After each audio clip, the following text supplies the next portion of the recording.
Bien, buenos días. No traigo ni reloj, pero ahí me dicen cuando me exceda, porque hoy vamos a ver capítulos 2 al 7, el desarrollo de los reinos mundiales, de los imperios, y vamos a tener aquí cuál es el distintivo del reino de los santos comparado con los reinos humanos, con estos imperios mundiales que ya habíamos descrito. Pero ahora vamos a ver cómo Dios está presente con ellos de una manera especial. Los sabios de Babilonia van a decir que las cosas que les pide el rey una y otra vez, va a ser esto constante. Va a decir, esto no lo podemos resolver nosotros, solamente los dioses, y los dioses no moran con los hombres. Y constantemente van a salir Daniel y sus amigos y van a decir, yo tengo otros datos, porque nosotros crecimos sabiendo que Dios mora con su pueblo. De pura gracia Él nos visitó en Egipto, nos sacó de Egipto con mano poderosa, puso su tabernáculo en medio de nosotros, hizo maravillas con nosotros y nos acompañó durante todo el desierto. Y ahí nos dio pan del cielo, agua de la roca. Nuestros vestidos y nuestro calzado no envejecieron. Entramos a la tierra prometida. Después del tabernáculo, Él habitó en el templo. Y gracias a Él nosotros vivimos. Y nosotros, van a decir ellos, en sus acciones tenemos otros datos. Ustedes dirán que esto solamente lo resuelve los dioses y ellos no moran con los hombres. Pero nosotros sabemos que Dios mora con su pueblo. Y esto es algo que no tienen los reinos de este mundo. Es algo esencial, distintivo del reino de los santos. Algo de pura gracia. Y vamos a ver cómo se va viendo vez tras vez que lo que hay detrás de todo el desarrollo de los reinos mundiales es un asunto de una batalla de adoración. Sobre la adoración, eso va a ser lo importante, la adoración. ¿A quién van a adorar? Así que recordemos, terminamos el capítulo anterior diciendo que Daniel propuso en su corazón no contaminarse. Dice, Daniel propuso en su corazón no contaminarse. Y entonces, ¿qué es lo que hizo para no contaminarse? Pidió que no le pusieran clases de ciencias, artes, idiomas, porque no tenían los maestros una cosmovisión cristiana. No, dijo, échenmelas. Eso no le contaminaba. Entonces, ¿qué pidió? Daniel propuso no contaminarse, entonces pidió una habitación privada, que lo aislaran de todos los demás, que estuviera en un monasterio, porque no quería contaminarse con esos caldeos y persas, y que todos los que estuvieran ahí en su trato personal, no quería contaminarse socializando con ellos. No. Entonces pidió que le dieran un trabajo espiritual, que no le asignaran tareas mundanas como eso de la política. No, fue gobernador, fue político, fue estadista. Tenía muchas cosas, metido en un mundo que puede ser tentador, ¿verdad? Como lo es el mundo del gobierno, de la política, de la administración pública. Daniel propuso en su corazón no contaminarse, por lo tanto pidió que no se le diera la comida y el vino del rey para no participar de la idolatría. Lo que le podía contaminar era lo relacionado a la idolatría. En su corazón él propuso adorar únicamente al Dios verdadero. Todo lo demás, si él estaba centrado en su adoración al Dios verdadero, todo lo demás él lo podía enfrentar. Era un jovencito de 15 años. Pero dice, yo fiel al Señor, adorándole, todo lo demás puedo tener el discernimiento para decir esto es bueno, esto es malo, lo tomo, lo quito, lo desecho. Yo puedo aprender todo lo que los demás aprenden, y de hecho lo hizo. ¿Sí? Esto no le contaminaba. Su corazón estaba puesto para adorar a Dios. Aquí detrás hay una batalla, una lucha por la adoración a Dios. Desde el Génesis tenemos a Caín y Abel que se pelean por la forma en que adoran a Dios. Hay un asunto ahí de adoración. No sé qué le dice a mis notas que no se desplazan. Permítanme echarlas a la basura y volverlas a abrir. Disculpe tantito, es que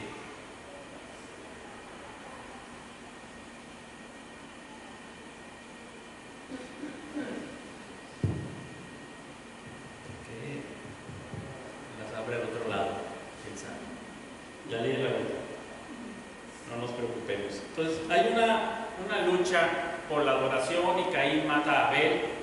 Y así lo vemos, Abel se va como deambulando, vagando, pero él sabe que tiene que hacer una ciudad, crea una ciudad, él sabe que tiene que crecer en comunidad, así que crea una ciudad. Lamentablemente esta ciudad se vuelve violenta y todas las ciudades que van creando se vuelven violentas, al grado tal que ya para Génesis 6 Dios baja, desciende y ve que el modelo de ciudad que han creado, que es independiente de Dios, que se exalta a sí mismo, que no tiene leyes justas, que no tienen un referente externo, sino el propio, es lo que ellos piensan, lo que ellos consideran que es útil, lo que ellos piensan o sienten que les trae paz, utilidad, beneficio. No el referente externo de la ley de Dios, sino lo que ellos están pensando, los va conduciendo cada vez más a ser autoritarios, intolerantes, violentos. Y lo vamos a ver aquí, en este libro de Daniel, pero ya desde antes Dios desciende y dice: el pensamiento del hombre es de continuo solamente el mal, y ejecuta un juicio a través del diluvio. Eran violentos en esas ciudades. Esa era la constante. Finalmente Dios vuelve a iniciar con Noé después del diluvio, pero ellos van nuevamente a crear este tipo de ciudades donde se exalta la soberbia humana. Y en Daniel vamos a ver cómo lo que va a atacar Dios es esa soberbia. No va a atacar otros pecados. Capítulos 4 y 5 van a ir directamente en contra de la soberbia, de ese gobierno que en su soberbia piensa que lo puede hacer todo independientemente de Dios. Yo puedo vivir mi vida sin Dios, sin sus mandamientos, sin la presencia de Dios, sin darle las gracias. Yo lo puedo hacer todo. Y vamos a ver qué es lo que le sucede a los reyes que toman esta forma de vida, esta cultura que ya había desde el tiempo de Babel, donde ellos construyen una torre para que llegue al cielo. Babel se va a convertir en símbolo de idolatría, de la cultura antidios. Va a ser el estándar de la ciudad poderosa. Y van a decir: ¿quieres ser realmente poderoso? Tienes que quitar a Dios de tu vida, de tu cultura. Tienes que quitar a Dios, y entonces la nación puede ser poderosa, porque entonces ya no tiene ninguna cosa que lo detenga en su conciencia. Arrasa lo que se le encuentre presente delante sin escrúpulos, y avanza, y obviamente va a triunfar. ¿Quieres triunfar? Dicen en la vida, pues tienes que quitar a Dios, porque Dios va a ser un obstáculo que te detenga y que te diga: no puedes tener tanto exceso, tienes que compartir, tienes que ser generoso, no puedes pisotear al otro, tienes que amar al prójimo, no puedes hacer tampoco esto porque es injusto. Pero sin Dios no hay nada. No hay nada. A un rey se le ocurre de repente: ¿y qué les parece si ahora me adoran? ¿Y qué les parece si ahora me dicen que soñé y me lo interpretan, y si no los mato? Eso es arbitrario. ¿Cómo pueden apelar ahí los sabios? ¿Qué hacen para apelar? No apelan a una ley. Está el rey diciendo: yo lo soñé y ustedes me van a decir el sueño y me van a decir la interpretación, o los mato. Y entonces apelan a la historia. Oiga, rey, ningún rey ha pedido esto nunca. Vea la historia, nunca ha pedido. Pero no tienen más referentes. ¿Cómo le hacen si él se ha vuelto alguien autoritario? se ha vuelto un tirano que se le ocurrió y lo hizo ley. Dice, ya esto es ley, o me lo dicen o mueren. ¿Cómo le haces? No puedes apelar. Mire, eso no es justo. ¿Por qué? Se está pasando de la raya. ¿Cuál raya? ¿Quién pintó la raya? ¿Quién la puso ahí? Si Él es el que define dónde está la raya y dónde está el exceso, pero en el reino de los santos esa raya es clara, la puso Dios. Hay un referente externo donde cuando alguien tiene una diferencia puede apelar y decir, mira, la ley dice esto porque esta la puso Dios, este es el referente, y entonces tú te estás pasando de la raya. No te pases de la raya. Eso es lo que les digo a mis alumnos de ética pastoral, ¿verdad? ¿Dónde pintamos la raya y quién puso la raya y por qué está ahí la raya, ¿verdad? Entonces, en estas naciones, en estos gobiernos humanos, empezando por Babel, es un imperio que exalta el poder humano sin Dios. Nosotros lo podemos lograr y entonces Dios desciende y entonces confunde sus lenguas, su idioma. Empiezan a hablar otros idiomas y se dispersan. Por eso aquí ya en la misma Babel, pero ahora se llama Babilonia, pero es la misma ciudad. Ahora Nabucodonosor dice, bueno, si somos de diferentes pueblos, naciones y lenguas, pues vamos a tener un idioma universal, va a ser la música. Cuando escuchen la música, adoren. No tienes que entender, traducir. Escuchas la música, todos sabemos, este es el idioma universal, vamos a poner la música y me adoran. Tú escuchas música y adoras. Y ya, nos evitamos ese problema. Él hace ahí un tipo de unión a la fuerza. Así que aquí tenemos un problema sobre la adoración. Y solamente va a haber dos opciones. Solamente hay dos caminos, dos formas de vivir. El Señor Jesucristo decía, nada más está la puerta estrecha y la puerta ancha. El camino estrecho, el camino ancho. El cimiento sobre la roca o el cimiento sobre la arena. Nada más hay dos formas de vivir. O vives bajo el reino de los santos, que se rige por la ley de Dios, de un Dios personal que está presente y que se revela, como lo vamos a ver aquí. Vamos a ver que Dios es un Dios cercano, personal y que se revela. O vives de acuerdo al reino humano, al imperio humano, que es un imperio de poder. Algunos que son bien dotados en fuerza, en inteligencia, en riqueza, les gusta ese reino. Porque si ahí yo gano. Pero el que es menos afortunado en fuerza, menos inteligente, menos rico, menos hábil para otras cosas, no, ahí yo voy a ser el oprimido. Si yo viviera en ese reino, yo sería el esclavo, no sería el príncipe. Dice, no, mejor no le entro. A algunos les gusta ese reino de los hombres porque dicen, yo aquí avanzo, gano, yo aquí soy un campeón, no soy un perdedor. Y ese reino es atractivo. Es un reino independiente, poderoso, aparentemente, porque en los momentos de crisis va a tener que recurrir al reino de los santos. En el momento de crisis en que ese reino no se pueda mantener, en que ese reino tenga turbación, tenga problemas, tiene que acudir al reino de los santos en busca de ayuda. Y es lo que va a suceder con Nabucodonosor y con Belsasar. Uno se va a cambiar de camino, de forma de vivir, y el otro no. Hay dos nada más formas de vivir. Tú puedes decidir el camino estrecho o el camino ancho. El camino en Dios o el camino en mi propia capacidad. Si mis capacidades son muchas, yo digo, pues aquí yo la llevo de ganar, yo quiero Y vamos a ver cómo Nabucodonosor piensa que sus capacidades son muchas y acá él es rey.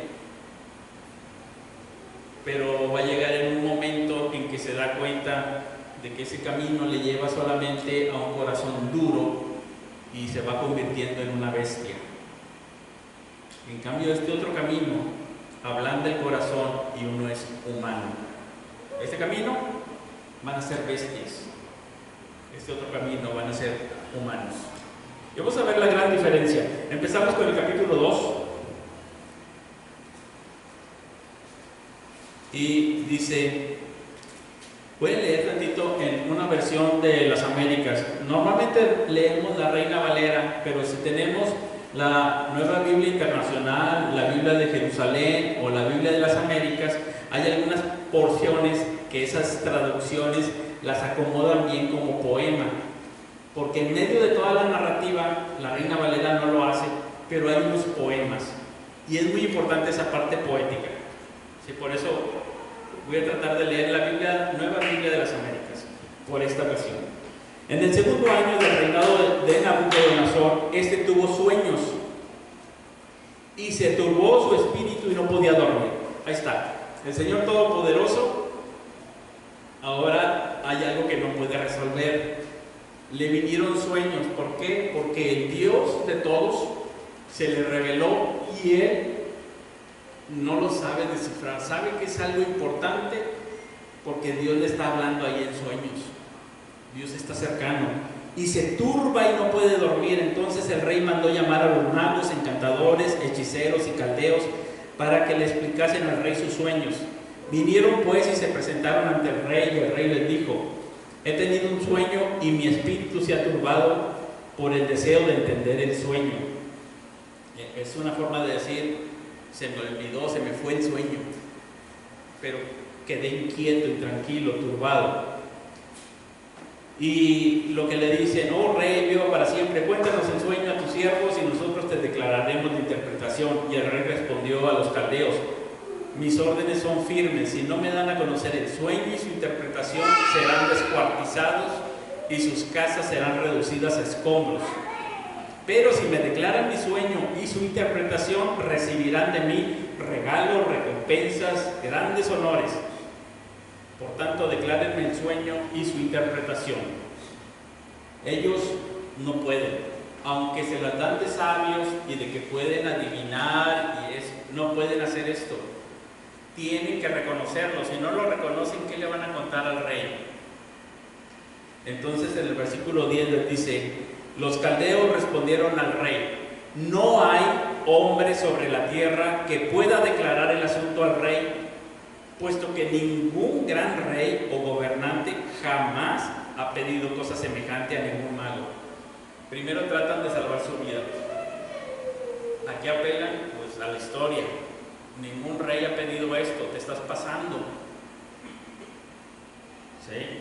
Además, esto es muy difícil. Dice: no hay nadie que lo pueda declarar al rey, sino los dioses cuya morada no está entre los hombres. Solamente lo pueden saber los dioses, y nuestros dioses, los dioses babilonios, caldeos, los dioses de ellos, son dioses lejanos.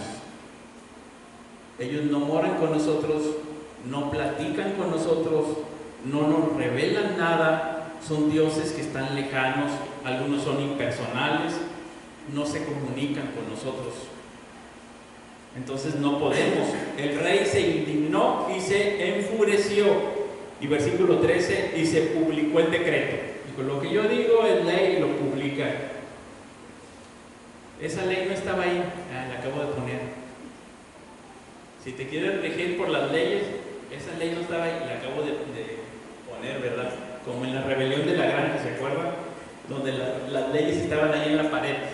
Eso no estaba ahí ayer. En la noche le borraban y le escribían, ¿verdad? Pues ya está. Yo lo digo, es ley, está en la pared, ahora lo cumples. Bueno, él dijo: ya lo puse. Entonces, versículo 14, Daniel habló con discreción y sensatez a Arioc, el capitán de la guardia del rey, y le pregunta: ¿por qué es tan riguroso el decreto del rey? ¿Por qué tanta prisa? y le pidió tiempo. Versículo 17, cuando Daniel le pide tiempo.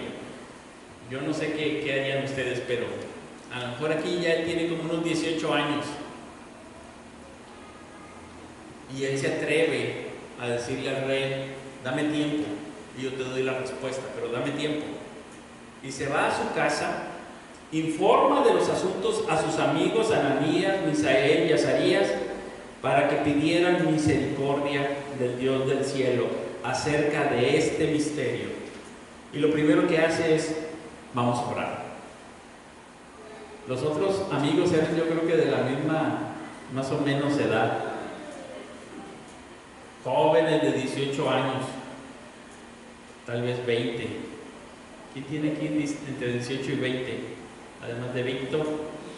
A ver, imagínense así muchachitos como ellos, que lo primero que hacen en una circunstancia donde dicen: te voy a matar, y ya está aquí el capitán del ejército, y dicen: dame tiempo y vamos a orar. Esa fue la respuesta del reino de los santos.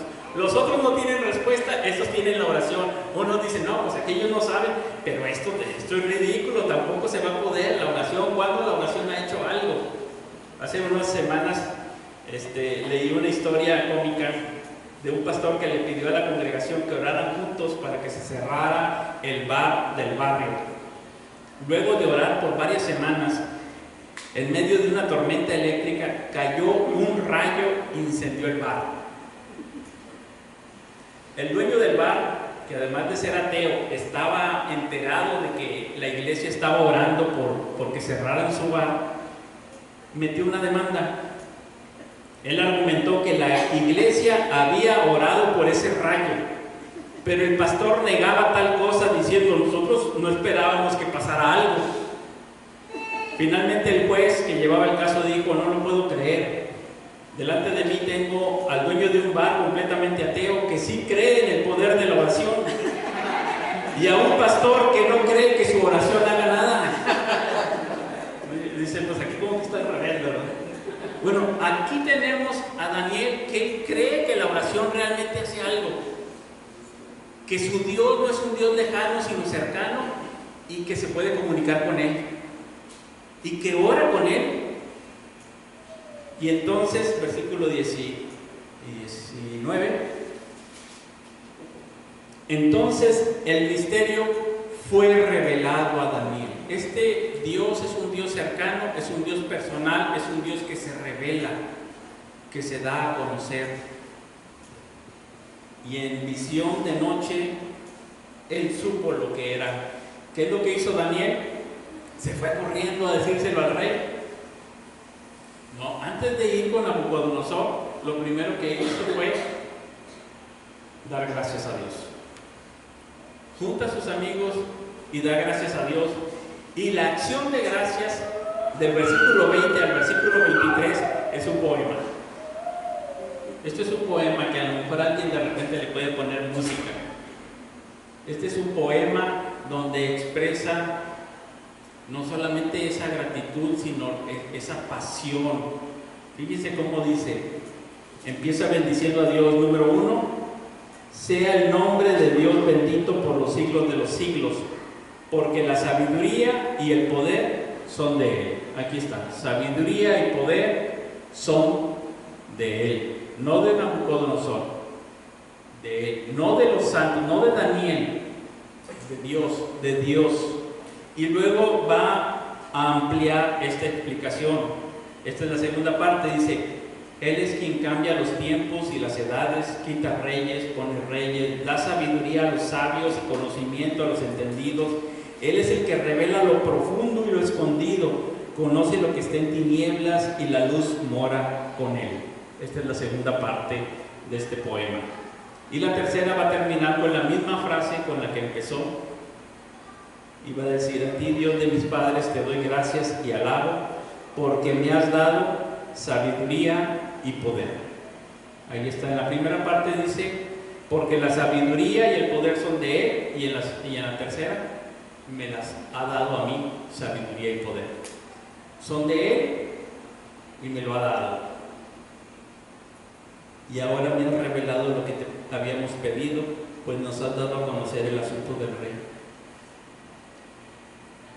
El reino de los santos es un reino que tiene un Dios cercano y donde los santos con humildad le adoran y le ruegan y le piden misericordia en los momentos difíciles. Aunque esto le está pasando a Daniel, está ejemplificando a toda la nación de Israel que está en la cautividad en un momento difícil. Es como decirles al pueblo de Israel: estás en la cautividad, estás en un momento difícil, sé fiel al Señor, adórale a Él, ora a Él. Tu situación es complicada, ora a Él. Parece que no hay otra manera, es difícil, está oculto, está escondido, está profundo, está en las tinieblas. Ora a Él, ora a Él, y Él te dará sabiduría y poder en la situación que estás atravesando. Y ellos tienen una situación muy particular, pero la nación de Israel también, y en sí todos nosotros pasamos por similares situaciones.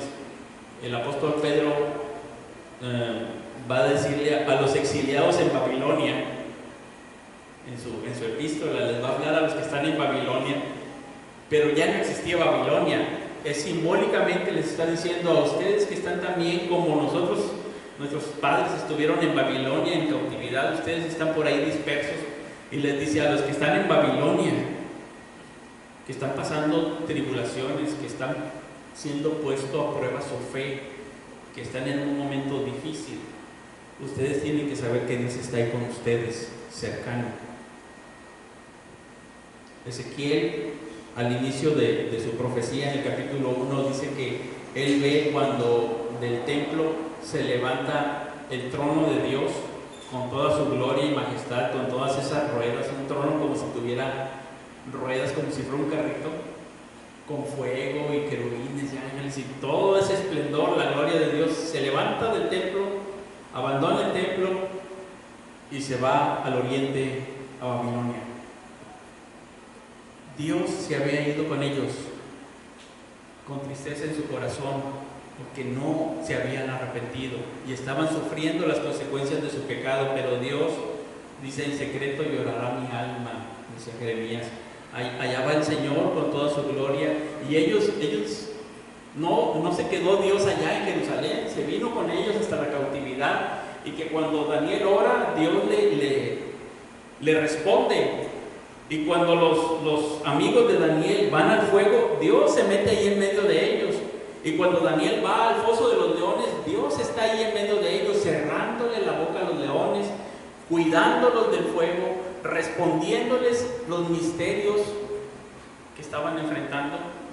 Dios se había ido con ellos, habitaba con ellos. El Evangelio de Juan nos dice que aquel Verbo se hizo carne y habitó entre nosotros, es decir, puso su tienda de campaña en medio de nosotros, no como alguien cercano, lejano, sino cercano, Emmanuel, Dios con nosotros, tan cercano que dice que ahora nosotros nos podemos acercar a Él porque está lleno de gracia, y dice que Él puede respondernos y nosotros podemos encontrar auxilio para el oportuno socorro, para el momento difícil. Ahí está cercano. Dice: acerquémonos pues confiadamente al trono de la gracia, ahí donde hay socorro para el momento apropiado. Así que primero lo que hace es un poema. Dice Dios: el poder y la sabiduría son tuyos, tú me los has dado. Y en medio, tú cambias los tiempos, las edades, quitas reyes, pones reyes. Este rey está ahorita, al rato ya no va a estar. Tú revelas lo que está ahí en lo oculto, lo escondido, lo que está en tinieblas. Contigo mora la luz y tú aclaras todo. Entonces, versículo 24, después de esto, Daniel fue a donde estaba Arioc y se fue con el rey. El rey le dice: Daniel, ¿tú me puedes responder el sueño y la interpretación? Y Daniel le dice que no. ¿Tú me puedes responder? Fíjese cómo le pregunta a quien llamaba Belsasar: ¿eres tú capaz de darme a conocer el sueño que he visto y su interpretación? Y Daniel le dice: no hay sabios, encantadores, magos, ni adivinos que puedan declararlo al rey, pero hay un Dios en el cielo que revela los misterios.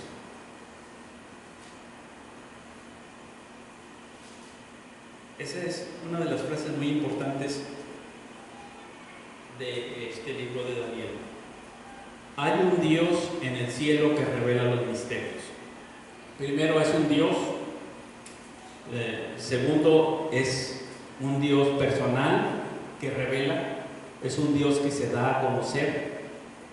Y más adelante le va a decir: yo te lo voy a dar a ti, pero no porque yo tenga más sabiduría, dice Daniel. No pienses que soy yo. Él pudo ahí haber aprovechado y pudo haber dicho: esto es porque yo soy más sabio. Y el que se hubiera convertido en animal hubiera sido Daniel, si hace eso.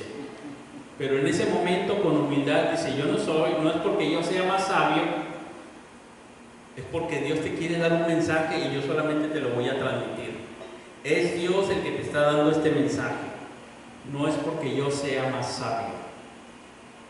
¿Sí? Porque aquí es muy importante la gloria de Dios. Así que le da todo el sueño que ya habíamos hablado, de la estatua grande que encontró con diferentes materiales. Y al final, versículo 44 dice: en los días de estos reyes,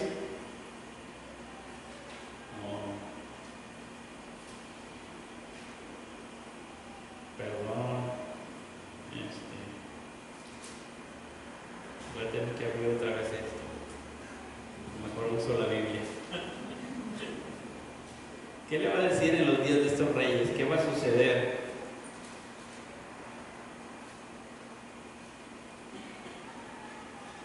Si Acrobat Reader me deja abrir esto.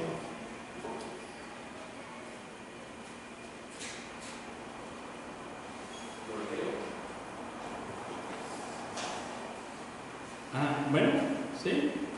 El versículo 44 dice: y en los días de estos reyes, el Dios del cielo levantará un reino que no será jamás destruido, ni será el reino dejado a otro pueblo. Desmenuzará y consumirá a todos estos reinos, pero él permanecerá para siempre. Gracias. Y el 47, la respuesta del rey.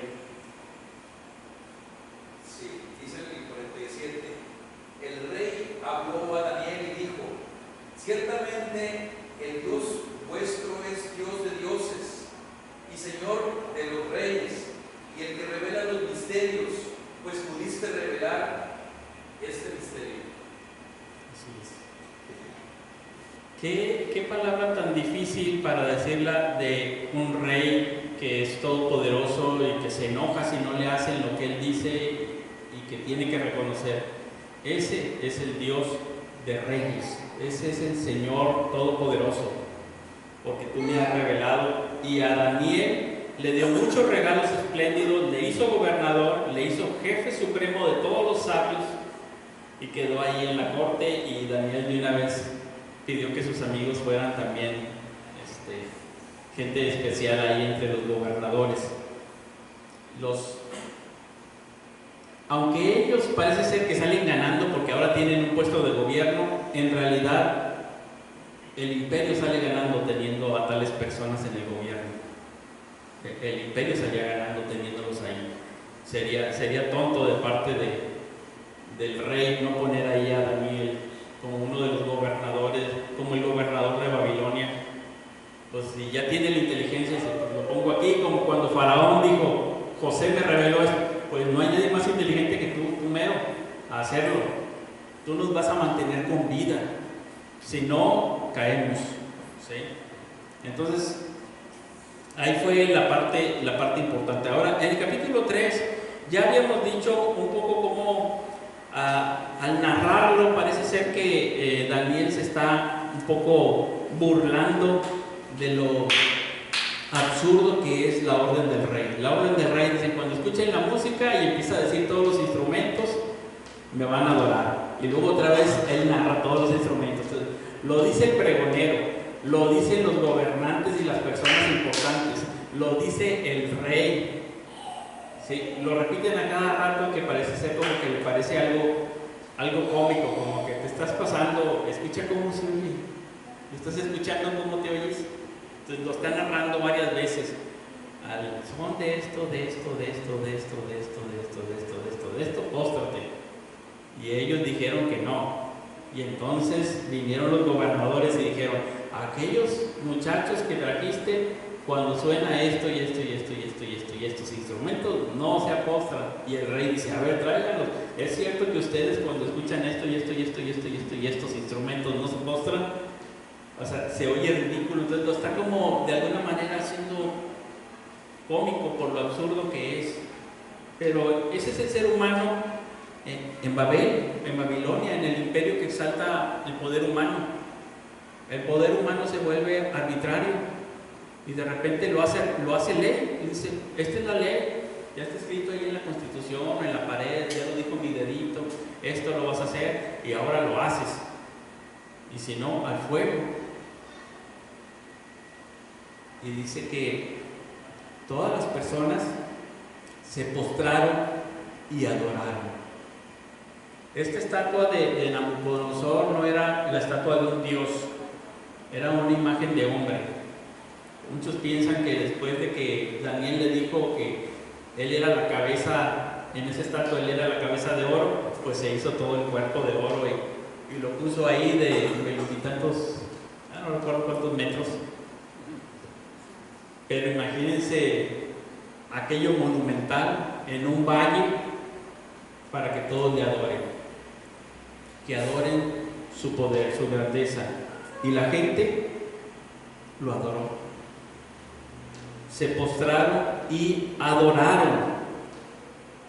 Versículo 8 dice: sin embargo, había unos que no adoraban, y entonces los acusaron, y dice que esos muchachos no sirven a sus dioses ni adoran la estatua de oro que el rey ha levantado. Entonces, versículo 13, Nabucodonosor, enojado y furioso. Esta va a ser la pose característica de Nabucodonosor en el libro de Daniel: enojado y furioso. Primero se enoja porque luego se enoja por esto, y así se la va a pasar, enojado y furioso. Es el rey, no debería de ser feliz. Tiene todo, no debería de ser feliz. Enojado y furioso, no debería de tener un poco más de satisfacciones en la vida. Pero vienen estos jóvenes y lo sacan de quicio. Y entonces les pregunta: ¿es verdad, Sadrach, Mesach y Abednego, que no sirven a mis dioses ni adoran? Y después de amenazarlos les dice: ¿y qué Dios será el que los libre de mis manos? Y es otra vez, los muchachos del imperio de los santos como que le dicen: nosotros tenemos otros datos. Este Dios es un Dios que nos puede librar, pero si no nos libra, como quiera nosotros le adoramos solamente a Él. Sí nos puede librar, pero no sabemos si nos va a librar, a lo mejor no. ¿Pero por qué lo sabemos? Pues ellos tenían la historia de Moisés en Egipto contra Faraón. Ellos tenían la historia de todo el desierto, las batallas de Josué. Ellos tenían un montón de historias en su haber. No sé si en su clase, cuando estaban en Jerusalén, les daban historia patria. ¿Qué les dirían en la historia patria? Dios está cercano a nosotros y nos libra. Ha hecho un pacto con nosotros. Versículo 16: Sadrach, Mesach y Abednego le respondieron al rey Nabucodonosor: no necesitamos darle una respuesta acerca de este asunto.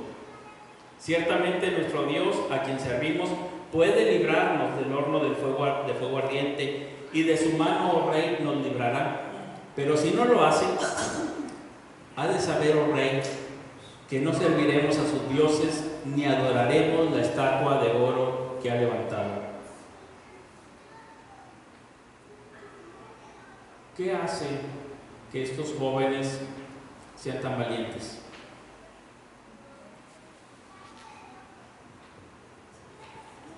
Están en el reino de los santos, y en el reino de los santos, nos va a decir más adelante Daniel, el pueblo que conoce a su Dios es valiente. Es un pueblo esforzado y valiente. Y uno dice, oye, los maltratamos, los oprimimos, los tratamos de intimidar, y ellos siguen ahí, valientes. Enfrentan la vida de una manera diferente. ¿Qué están haciendo? No le obedecen, sino que dicen, no queremos hacerte mal a ti, rey, no es por eso, simplemente es cuestión de adoración.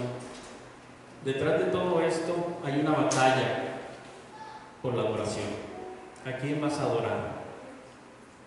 Todo esto se trata de adoración. Incluso el tentador al Señor Jesucristo en el desierto le dice, te doy toda la gloria de estos imperios si tú postrado me adorares. ¿Qué es lo que quiere? Adoración. ¿Sí? Y así ha sido una batalla por la adoración. Ellos podían adorar un ídolo más. Los demás pueblos tenían muchos dioses, así que Nabucodonosor dice, adoren a este otro. Pues está bien, ya tengo muchos, uno más, no pasa nada.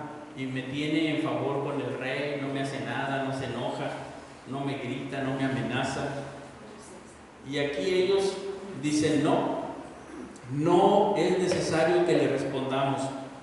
Entonces, versículo 19, Nabucodonosor se llenó de furor y demudó su semblante. No tiene mucho cómo responder. El mayor líder del imperio de los hombres no tiene mucho con qué responder. Su respuesta no puede ser de otro tipo. Su cultura es la violencia, es una cultura idolátrica, es una cultura de poder. Entonces la única manera que tiene para responder es esta: violencia. No hay otra manera. Entonces, ¿qué esperaríamos de Nabucodonosor? Pues violencia. Dijo, eleven la temperatura del horno 7 veces más. Incluso los soldados fuertes que ataron a estos jóvenes y los echaron al horno, estaba tan fuerte la llama que se murieron quemados de donde se acercaron a tirarlos. Porque no hay otra manera, no hay otra respuesta en el reino de los hombres más que esas respuestas de enojo, de violencia. En las situaciones difíciles, el creyente tiene diferentes respuestas, tiene una variedad diferente de respuestas. Él no puede enfrentar la vida de otra manera. El reino, el imperio mundial no tiene otra manera. Ustedes son mis enemigos porque no hacen lo que yo quiero, están contra mí. Tiene todo el imperio, ha conquistado reinos y reinos, es tan poderoso y majestuoso. Pero lo que le enoja son estos 3 jovencitos. Le arruinan todos sus planes de grandeza, lo exhiben, no se postran. Y los demás, que van a decir, oye, si estos jovencitos no se postran, nosotros ¿por qué? Va a pedir autoridad, se va a ver frágil, entonces tiene que verse poderoso. Su imagen puede ser desprestigiada delante de los demás. No tiene otra manera de responder. Esa es la manera que tiene. Entonces, pues a seguir su plan. Ya inició en ese camino y no puede hacerse para atrás. Ya inició el camino de la violencia y tiene que seguir por ese camino. Y los echa al fuego. Pero el versículo 24 fue todavía peor. Entonces el rey Nabucodonosor, voy a decir Nabu, el rey Nabu se espantó. El rey Nabu se espantó. Ahora dice, ¿están viendo lo que yo estoy viendo? Allá dentro del horno yo veo a 4 personas que andan sueltas. ¿No echaron a 3 y amarrados? Y andan 3 sueltos y paseándose. Él se espantó. No tiene en su sistema, en su cultura, en su sistema de creencias cómo explicar esto. Puede llamar otra vez a todos los que explíquenme, estaban ahí. Es como dicen, la ciencia no tiene respuestas. ¿Qué pasó aquí? es Dios. Dice, y el cuarto es como hijo de los dioses. Y les llamó y les dijo, salgan de ahí. Versículo 28. Entonces Nabu dijo, bendito sea el Dios de Sadrach, Mesach y Abednego, que ha enviado a su ángel y ha librado a sus siervos, que confiando en él desobedecieron la orden del rey y entregaron sus cuerpos antes de servir y adorar a ningún otro Dios excepto su Dios. Imagínense tal declaración por parte de este rey del imperio más grande en ese momento, cómo tuvo que tragarse su orgullo y su enojo y tener que reconocer que había un Dios verdadero que era el Dios de estos jóvenes. Y no los despidió, dice que los hizo prosperar. Yo creo que dijo, estos jóvenes son más valientes que muchos de mis valientes. Voy a ponerlos aquí. Son más íntegros que muchos de mis ministros. Y los hizo prosperar. Pero los hizo prosperar porque también en su prosperidad prospera él, prospera su imperio. El creyente a donde va hace un bien a otros. Bendice alrededor de donde está, siendo fiel al Señor. Estos hombres están ahí como fieles, pero a la vez están llamando a toda la nación a ser fieles, y en cierto sentido nos está hablando a ti y a mí también a vivir en fidelidad a Dios, en una vida diferente, que no es el estilo cultural de este mundo.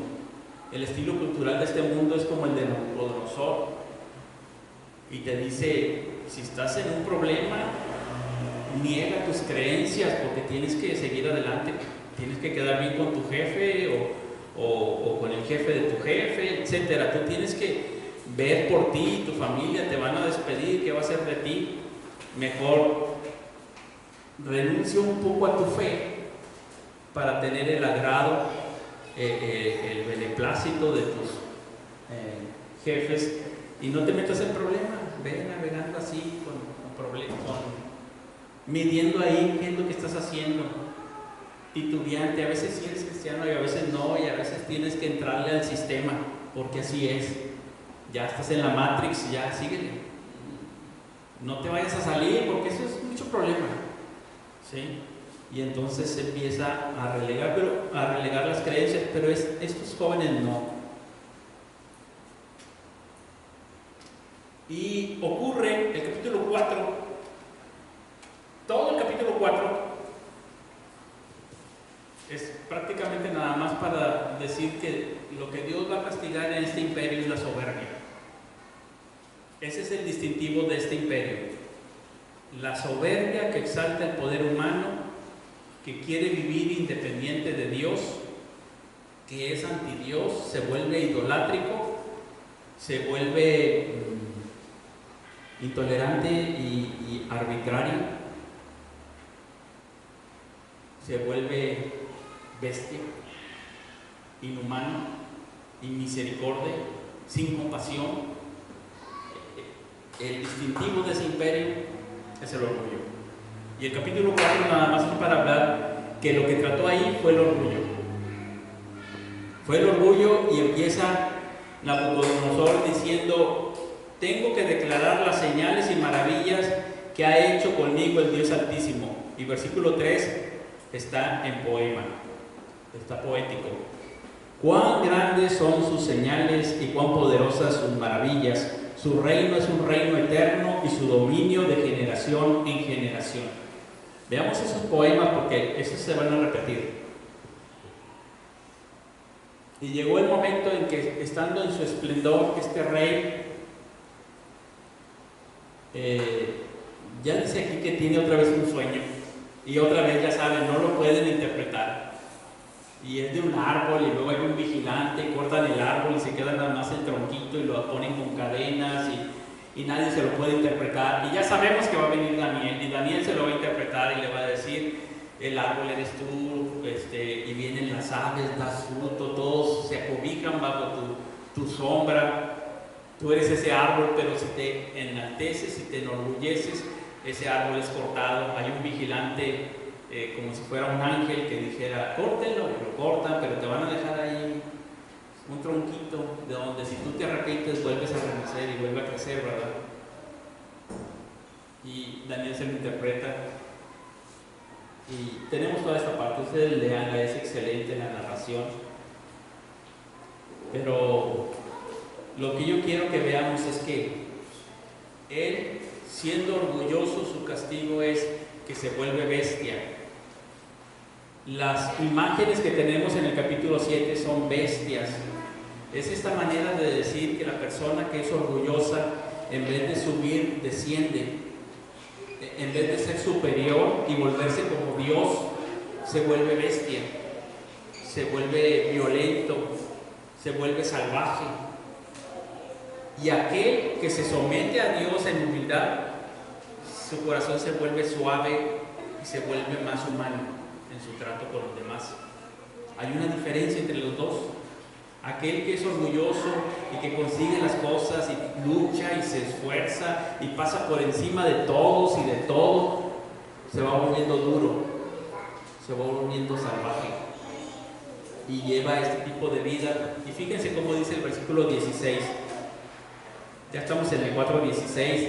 Dice: sea cambiado su corazón de hombre y sea le dado un corazón de bestia, y pasen sobre él 7 años. Corazón de hombre se le quita y se le da un corazón de bestia. Ahí está la sentencia, el decreto por los vigilantes, y todo esto es poético. Todo esto es poético. Pero a él le pasa y se vuelve bestia. Versículo 25 le dice Daniel: será usted, le dice al rey, será usted echado entre los hombres, y su morada estará con las bestias del campo. Imagínense que ustedes de repente, sintiéndose muy poderosos, muy sabios, muy ricos, de repente pierdan la cordura y les entre como que un proceso de demencia que les haga ser como un animal. Y anden así, bajo el rocío de la mañana, comiendo hierbas, andando en el campo. La gente que lo conoció dice: este era el rey majestuoso, y ahora es ese animal que anda ahí, le crecen las uñas, el cabello, se empieza a ver cada vez más grotesco y salvaje, y parecía una persona normal. Así había un título de un libro: todos somos normales hasta que nos conocen. Parecía muy normal, y de repente se le fue, pero fue un castigo de Dios. Y después de los 7 años, le dice Daniel: hasta que usted reconozca que es el cielo el que gobierna. Ya lo hemos visto en forma de poesía, y lo vuelve a ver aquí en forma de visión, y lo vuelve a vivir. Y dice que el rey reflexionó y dijo: ¿no es esta la gran Babilonia que yo he edificado como residencia real, con la fuerza de mi poder y para gloria de mi majestad? Aún estaba la palabra en la boca del rey cuando una voz vino del cielo: Rey Nabucodonosor, a ti se te declara, el reino te ha sido quitado. Y se hace bestia. Pierde el entendimiento. Pero al final de los 7 años, versículo 34, recobré mi razón y bendije al Altísimo y alabé y glorifiqué al que vive para siempre. Y poéticamente va a decir: porque su dominio es un dominio eterno y su reino permanece de generación en generación. Todos los habitantes de la tierra son considerados como nada, mas él actúa conforme a su voluntad en el ejército del cielo y entre los habitantes de la tierra. Nadie puede detener su mano ni decirle: ¿qué has hecho? En ese momento recobré mi razón y mayor grandeza me fue añadida. Se le regresó el reino y el esplendor. Esta es la gran enseñanza del libro de Daniel, y la dice un rey pagano. Este rey pagano que su corazón se fue haciendo de bestia, duro y salvaje, tiene una conversión y entonces reconoce.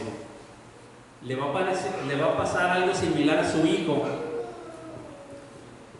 pero nuevamente el asunto es de adoración. En el capítulo 5 el hijo se pone borracho, celebra no me acuerdo qué cosa, pero en su celebración, en su borrachera, se le ocurre traer los vasos que Nabucodonosor había traído del templo de Jerusalén.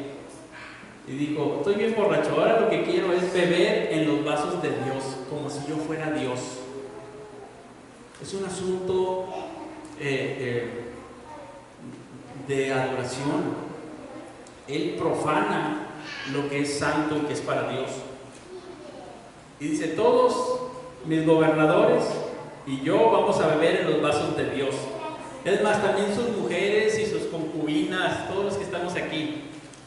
Y empezaron a beber, y mientras estaban bebiendo en los vasos de Dios, recuerden cuando trajeron los vasos, los jóvenes como vasos, todo esto es asunto de profanación idolátrica, a una ofensa directa hacia Dios.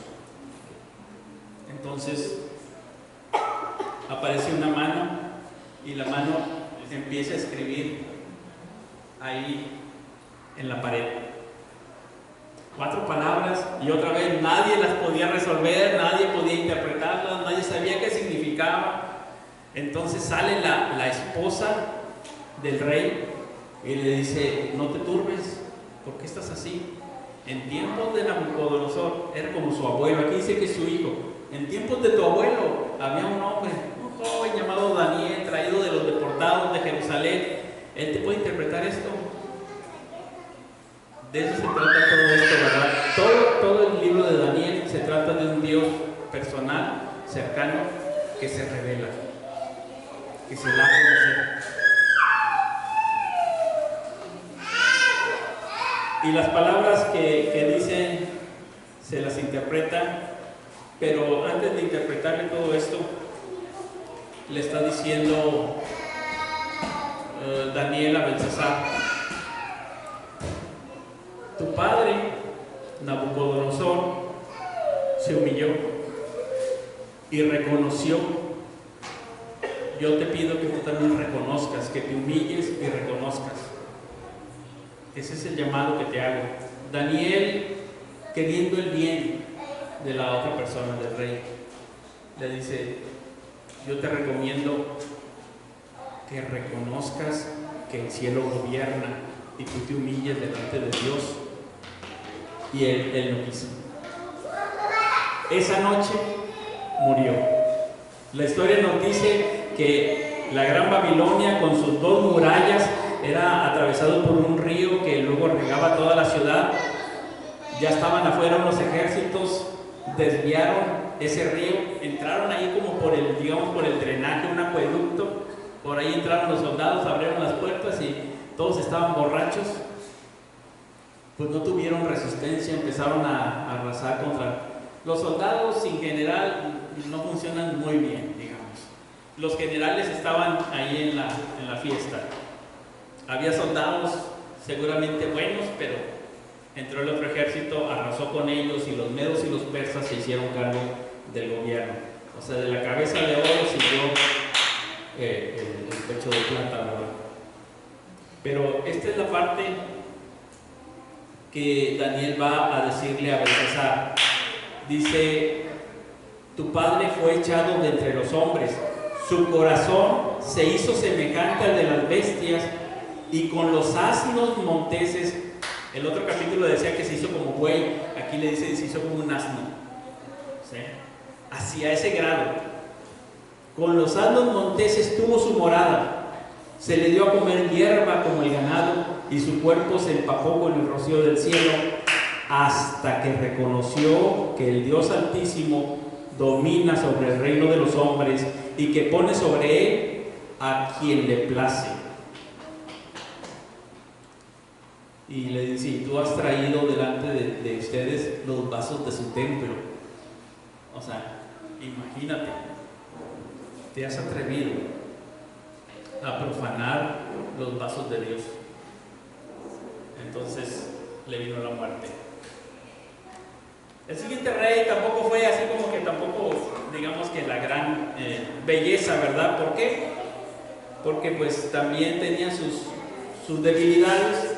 Ustedes léanlo. Echa al foso de los leones a Daniel. Él no quería, pero había una ley, etcétera. Pero también él se presta a ser, por ser poderoso, se presta a ser arbitrario, idolátrico. De repente sus gobernadores le dicen: ¿qué te parece si hacemos que en 30 días nadie ore ni pida a nadie, nada más a ti, oh rey? Y él dijo: me gusta eso, suena una buena ley. ¿A quién le trae beneficio? A nadie, pero me adoran a mí. Se vuelven idolátricos anti Dios. Y luego el castigo, pues que lo echen al foso de los leones. Sí, me gusta eso. Tiene intensidad, adrenalina, poder, gloria, grandeza. Yo quiero eso.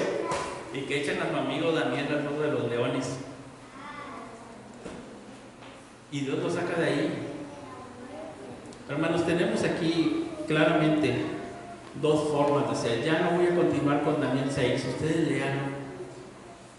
Y Daniel 7, que aunque vienen todas esas bestias, al final,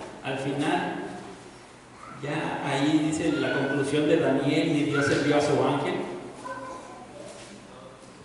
Pero al final del capítulo 7, aun y cuando hay bestias, y luego viene otra bestia y otra bestia, y luego viene un cuerno que le sale a la última bestia y tumba 3 cuernos, y ese cuerno tiene ojos y habla con una boca, todo tipo de cosas en contra del Dios del cielo, y se vuelve un asunto de adoración. Dice: aún con todo eso y todo lo que viene, los santos tienen que mantenerse firmes, porque hasta el final vino. Dice que empezaron a despejar la zona. Después de que vinieron todas las bestias, a ver, despejen, porque vamos a armar aquí un trono.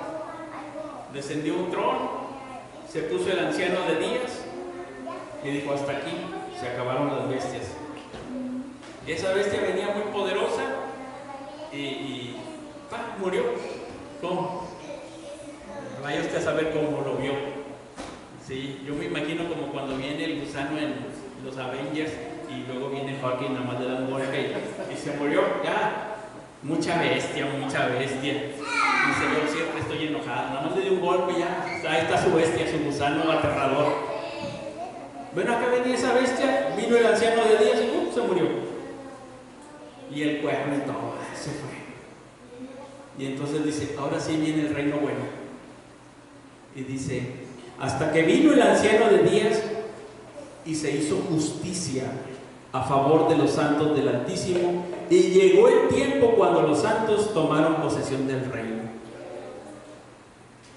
Y al final que aniquiló todo, dice: la soberanía, el dominio, la grandeza de todos los reinos debajo de todo el cielo serán entregados al pueblo de los santos del Altísimo.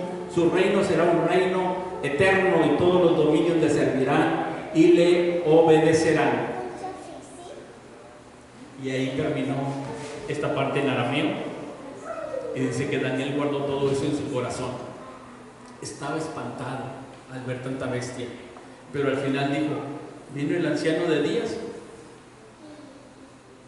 y así como así arregló todo, hizo justicia, acomodó las cosas, y esto se acabó. El libro de Daniel está escrito para que nosotros tengamos esperanza y sepamos dónde va a terminar todo, y podamos decir que mientras termina todo, no importa cómo esté el reino de los hombres hoy en día, no importa cuán difícil se ponga, Dios sigue estando con nosotros, cercano, atento a nuestras oraciones, obrando. Nuestras oraciones realmente hacen que Dios obre y nos dé una respuesta cuando parece ser que no hay respuestas. Ahí está el poder de la oración. Tú y yo somos llamados a orar. El reino de los santos se distingue porque es un pueblo que ora, que sabe que Dios está ahí cerquita, que no está lejano, que Él habita con los hombres. en Jesucristo. Él habita contigo y conmigo, mandó a su Santo Espíritu a morar en nosotros y nosotros tenemos que tomar decisiones claras, valientes, definidas. ¿Voy a seguir la cultura del reino de los santos o la cultura babilónica? La cultura de Babel. Solamente hay dos formas: el camino estrecho, el camino ancho, la puerta estrecha, la puerta ancha, el fundamento sobre la roca, el fundamento sobre la arena, un corazón tierno y humilde delante de Dios, un corazón orgulloso, duro, un corazón humano, un corazón de bestia. Solamente hay dos. Es lo que nos está diciendo Daniel, y ojalá hoy tú y yo reconozcamos que el cielo gobierna. Vamos a orar. Padre, gracias te damos por tu palabra.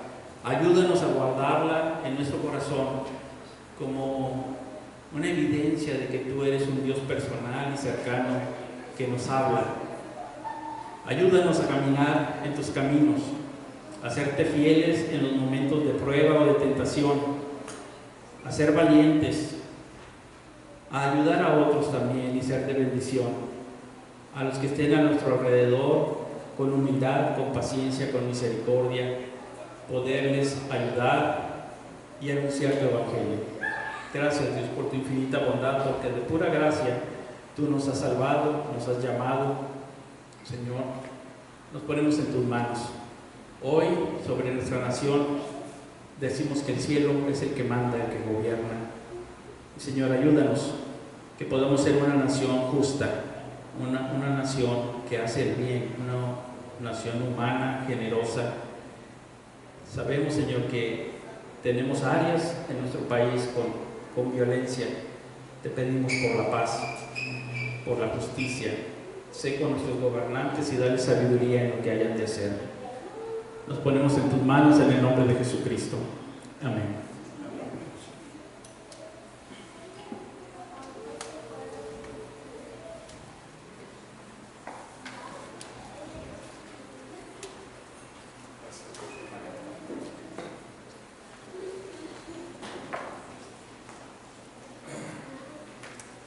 ¿Quién gobierna?